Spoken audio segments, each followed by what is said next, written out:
Another very important form is the vortex or the spiral, which represents almost throughout the world the tunnel or the entrance to the spirit world. So that going through the vortex, the shaman then comes out on the other side in a completely new spiritual realm.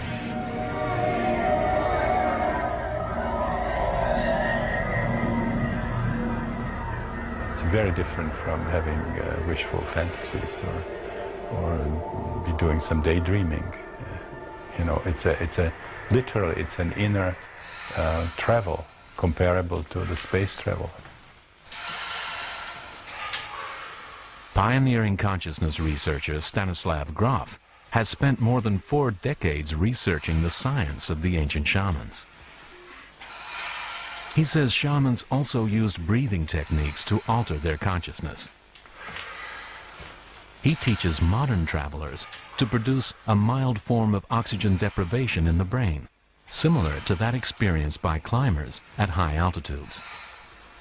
Grof believes the non-ordinary states this can produce were a fundamental part of all ancient cultures.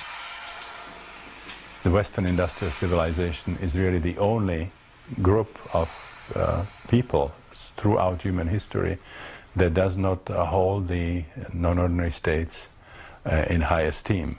Every other group sort of a tremendous appreciation of these states, and they spend a lot of time and energy trying to develop very safe and effective ways of inducing these non-ordinary states.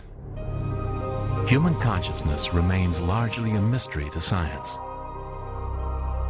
It's believed our awareness comes from a complex interaction between sensory signals, memories, and the subconscious mind. Grof and others argue the subconscious plays a more powerful role than we imagine.